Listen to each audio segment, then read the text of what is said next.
warahmatullahi wabarakatuh. Selamat pagi kedana kedini semua. Semoga selalu sehat di dalam menghadapi pandemi COVID-19 ini. Untuk materi selanjutnya, setelah tadi ada 2 materi yang cukup menguras tenaga pikiran, sekarang kita masuk ke materi yang ketiga, yaitu LKBH atau kepanjangan dari Lembaga Konsultasi dan Bantuan Hukum. Dari 2 materi yang sebelumnya sudah disampaikan oleh dekan dan kajur masing-masing jurusan. Untuk materi kali ini akan disampaikan oleh seorang dosen yang sudah berpengalaman pastinya dalam bentuk hukum. Kita sebagai mahasiswa hukum seharusnya tahu, bahkan wajib mengetahui tentang lembaga konsultasi dan bantuan hukum yang ada di fakultas kita. Langsung saja saya akan membacakan kurikulum vitae dari pemateri.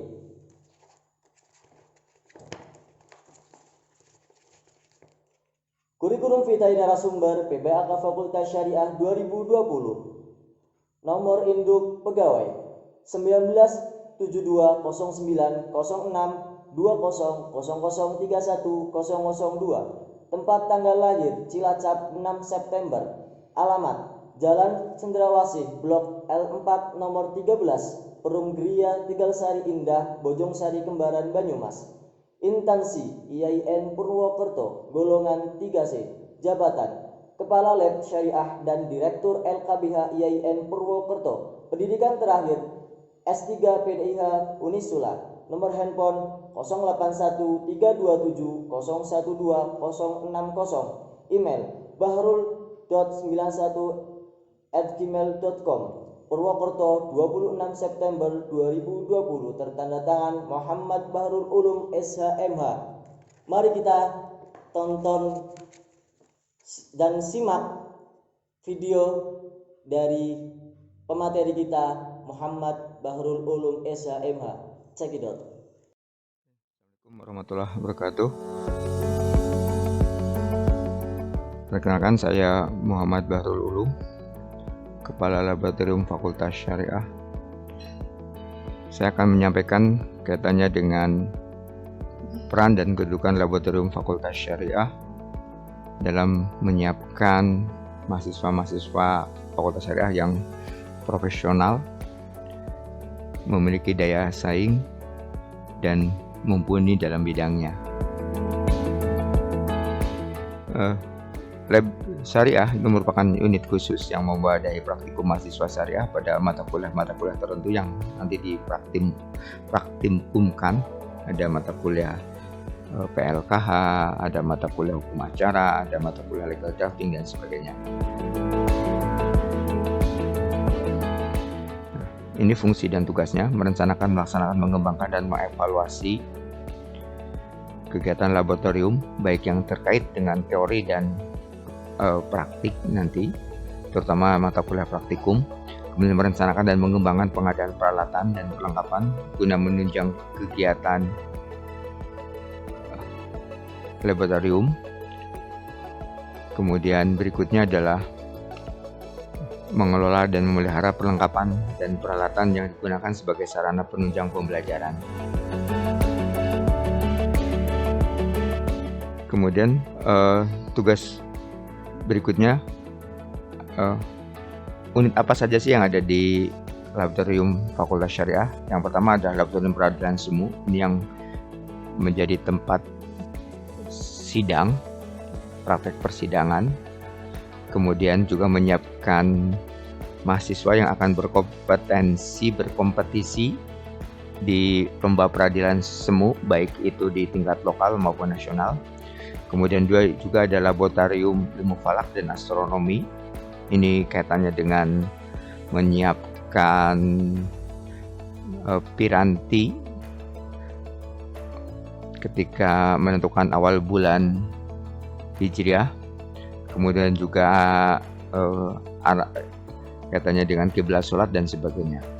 Kemudian ada Laboratorium Ibadah. Ini kaitannya dengan pengurusan jenazah, haji, dan sebagainya. Kemudian ada Laboratorium Akad dan Lembaga Keuangan Syariah yang mengkaji mengenai lembaga-lembaga keuangan syariah. Kemudian ada juga laboratorium keluarga sakinah dan generasi berencana. Juga ada klinik hukum. Nah, klinik hukum ini yang berkolaborasi dengan lembaga konsultasi dan bantuan hukum. Kemudian selain itu juga ada yang sedang dikembangkan, ada laboratorium kitab dan perbandingan mazhab sama laboratorium politik dan lembaga negara. Kemudian kegiatan yang biasa dilakukan adalah ada praktikum mata kuliah, tiap semester pasti ada. Kemudian ada juga kunjungan atau studi banding ke lembaga dan instansi negara. Kemudian juga ada pelaksanaan KKL atau magang. Kemudian juga ada pelaksanaan PPL, ini yang merupakan bagian integral dari kurikulum dan wajib diikuti oleh seluruh mahasiswa semester 6 atau semester 7. Kemudian ada tugas tambahan, yaitu menyelenggarakan klinik hukum nanti yang akan bekerjasama dengan LKBH, kemudian bekerjasama dengan APSI, Asosiasi Pengacara Syariah Indonesia, untuk menyelenggarakan pelatihan pendidikan profesi advokat, kemudian menyelenggarakan pelatihan paralegal, ini pra advokat, untuk dosen, mahasiswa, aktivis, dan masyarakat juga menjadi tempat magang bagi calon advokat, terutama dari alumni Fakultas Syariah. Ini beberapa kegiatan PPL yang dikomandoni oleh Laboratorium Syariah. Ini ada observasi falak di lantai 9 Hotel Aston dan di Pantai Ayah biasanya sering dipakai. Nah, kita juga ada program kelas ini yang menyiapkan calon-calon advokat, yaitu kita bekerjasama dengan APSI menyelenggarakan PPA, pendidikan profesi advokat, bertempat di Fakultas Syariah. Nanti bagi kalian yang menginginkan menjadi advokat bisa berproses di sini, berpendidikan. Ini brosurnya.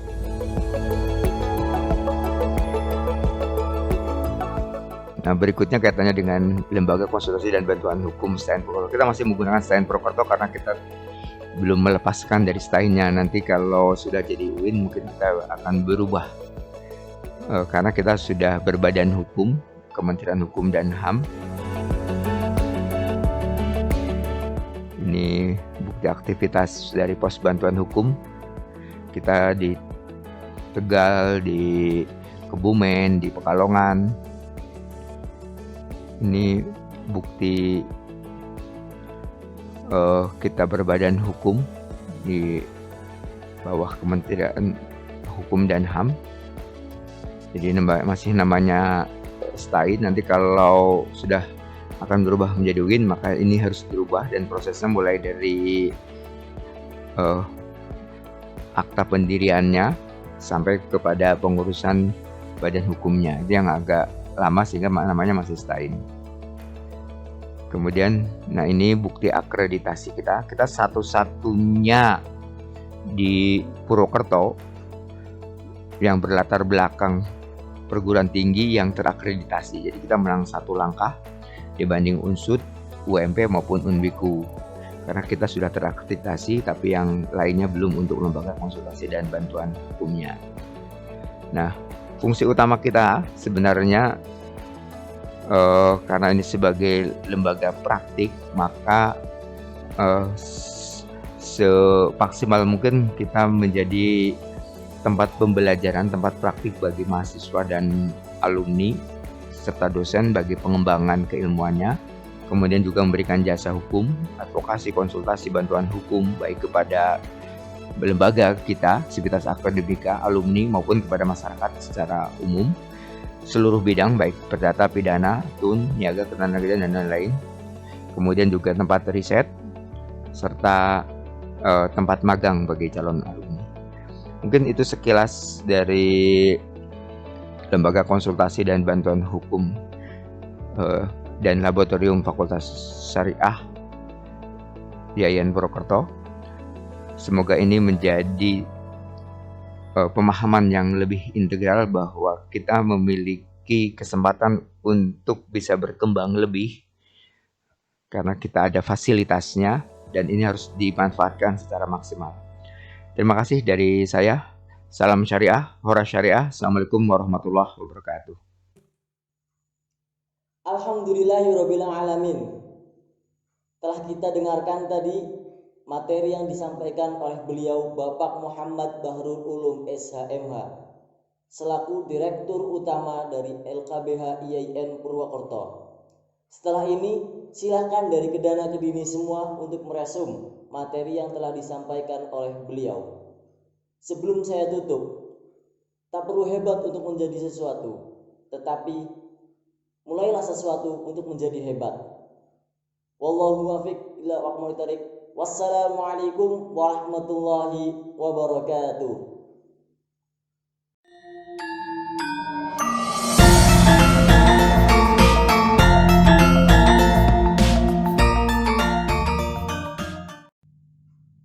Assalamualaikum warahmatullahi wabarakatuh. Selamat pagi Kedana Kedini, semoga sehat selalu dan jangan lupa untuk bahagia ya Kedana Kedini. Oke, kali ini adalah materi yang keempat. Wah, sepertinya Kedana Kedini lemes sekali nih, udah materi keempat. Dari tadi materi pertama, kedua, ketiga, dan ini keempat. Tapi jangan lemes dulu ya Kedana Kedini, karena materi ini adalah materi yang sangat luar biasa, yaitu adalah PSGA. PSGA itu apa? Pusat Studi Gender dan Anak. Nah, di PSGA itu nanti Kedana Kedini bisa mempelajari tentang gender dan juga studi anak.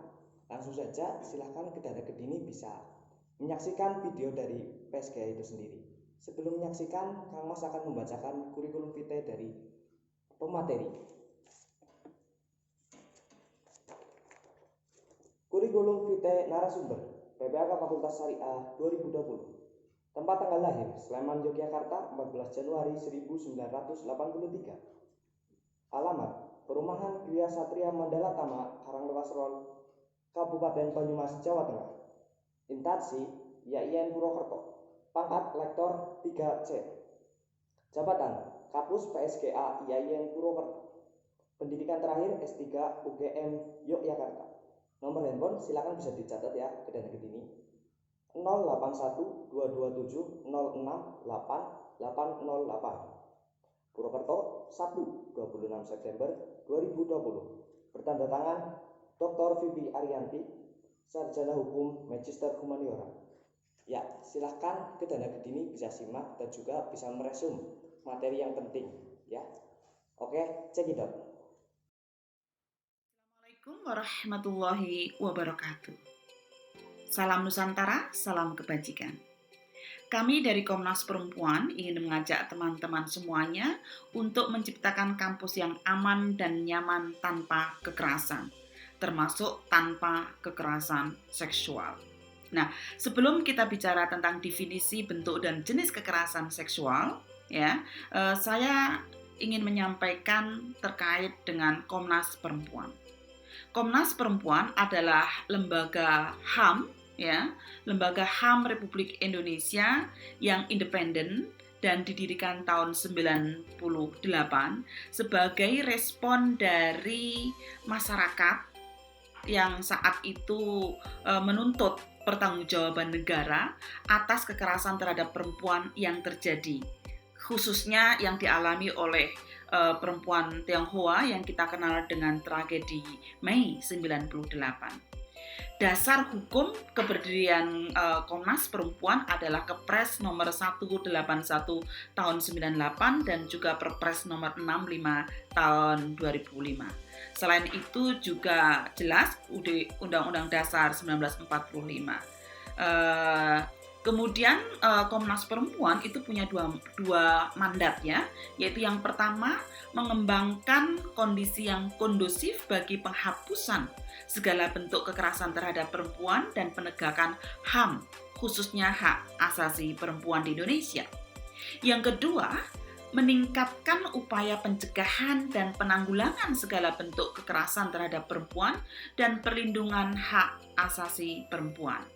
Komnas Perempuan di dalam kegiatannya punya 5 tugas ya, yaitu 1, meningkatkan kesadaran publik, yang kedua, melakukan tinjau ulang dan reformasi atas produk hukum dan peraturan, yang ketiga, melakukan pemantauan dan melaporkan kekerasan terhadap perempuan, Yang keempat, menyediakan masukan dan rekomendasi kepada kementerian, lembaga, dan juga masyarakat. Yang kelima adalah membangun kerjasama kemitraan baik di tingkat lokal, nasional, regional, dan internasional. Nah, selanjutnya saya akan menyampaikan tentang 40 hak konstitusional di dalam 14 rumpun. Indonesia adalah negara hukum yang menjamin setiap warga negara itu mempunyai hak-haknya. Nah, sekarang apa 14 rumpun itu ya? Bahwa yang pertama adalah hak atas kewarganegaraan, kedua hak atas hidup, ketiga hak untuk mengembangkan diri, hak atas kemerdekaan pikiran dan kebebasan memilih, kemudian hak atas informasi, hak atas kerja dan penghidupan yang layak, ketujuh hak atas kepemilikan dan perumahan, kedelapan hak atas kesehatan dan lingkungan sehat, hak berkeluarga, hak atas kepastian hukum dan keadilan, lalu hak bebas dari ancaman diskriminasi dan kekerasan, ke-12 hak atas perlindungan, dan kemudian hak memperjuangkan hak, yang terakhir adalah hak atas pemerintahan. Ya, jadi laki-laki dan perempuan itu mempunyai persamaan hak yang diatur oleh undang-undang yang ada. Salam Nusantara untuk kita semua. Assalamualaikum warahmatullahi wabarakatuh. Yang saya banggakan para mahasiswa baru, topik kita kali ini adalah tentang kekerasan seksual. Secara umum, pengertian kekerasan seksual adalah setiap perbuatan yang merendahkan atau menyerang terhadap tubuh yang bersifat seksual atau alat reproduksi seseorang baik dengan tubuh maupun lainnya dengan memanfaatkan kerentanan, ketidaksetaraan atau ketergantungan seseorang berdasarkan jenis kelamin dan atau berdasarkan status sosial yang mengakibatkan penderitaan atau kesengsaraan baik secara fisik, psikis, seksual maupun kerugian baik secara ekonomi, sosial, budaya, politik dan sebagainya. Data Komnas Perempuan sepanjang 2011 hingga 2019 tercatat 46.698 kasus kekerasan seksual yang terjadi di ranah personal maupun publik, baik berupa perkosaan, pelecehan seksual, kekerasan cyber bernuansa seksual, dan sebagainya. Data tersebut adalah yang terlaporkan, diyakini merupakan fenomena gunung es dari situasi yang sesungguhnya. Hal tersebut menunjukkan bahwa tiadanya perlindungan dan keamanan terhadap perempuan, bahkan telah terjadi pembiaran oleh negara. Pengalaman perempuan korban menunjukkan bahwa kekerasan seksual tidak saja berupa pelecehan seksual, pemaksaan perkawinan, eksploitasi seksual, pemaksaan sterilisasi, pemaksaan pelacuran, perbudakan seksual, dan penyiksaan seksual, termasuk juga dalam perkosaan dengan berbagai bentuknya, seperti melalui anal, oral, dengan jari, bahkan dengan benda dimasukkan ke dalam vagina. Selain itu, berbagai bentuk kekerasan berbasis gender cyber, seperti merekrut korban perdagangan untuk seksual melalui online, pelecehan cyber, pornografi cyber, dan sebagainya. Bentuk-bentuk kekerasan seksual dengan beragam kualitas dan dampaknya tersebut belum dikenali dalam sistem hukum Indonesia. Berbagai bentuk kekerasan seksual tersebut dialami oleh perempuan, anak perempuan, dan perempuan penyandang disabilitas. Dampak kekerasan seksual terhadap perempuan, korbannya mengalami trauma bahkan seumur hidup. Mereka mengalami stigma, mengalami kriminalisasi dan diskriminasi dan sebagainya. Dampak kekerasan seksual juga tidak hanya terhadap individu, tetapi juga terhadap keluarga, masyarakat, dan negara. Jika korban tidak terpulihkan secara optimal, dipastikan perempuan korban pun tidak akan maksimal berperan aktif dalam pembangunan nasional. Dalam Kitab Undang-Undang Hukum Pidana, hanya mengenal istilah perkosaan, pencabulan, dan persetubuhan. tindak pidana perkosaan dalam KUHP perumusannya tidak mampu memberikan perlindungan pada perempuan korban kekerasan seksual sehingga mereka yang telah menjadi korban tidak dapat menuntut keadilan. Untuk itu, solusinya adalah RUU Pungkas, Rancangan Undang-Undang Penghapusan Kekerasan Seksual, segera diagendakan kembali, selanjutnya dibahas dan disahkan. Demikian, terima kasih. Assalamualaikum.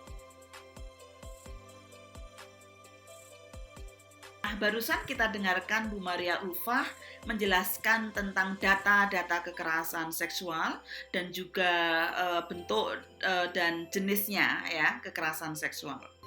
Nah, data yang tadi ditunjukkan oleh Bu Maria Ulfah itu bukan hanya terjadi di luar kampus, tetapi sebagian dari data itu juga terjadi di dalam kampus. Ya, banyak korban di dalam kampus itu juga memilih diam untuk tidak melaporkan.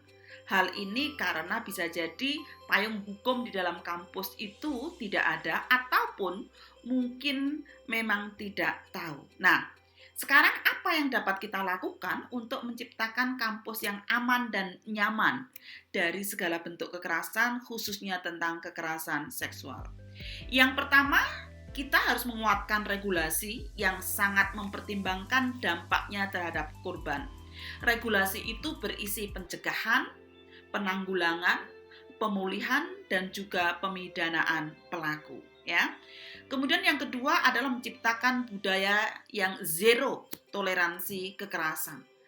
Mendorong para focal point ya yang mempunyai keberanian untuk mengkritisi budaya-budaya yang tidak ramah terhadap laki-laki ataupun perempuan atau budaya-budaya yang seksis ya.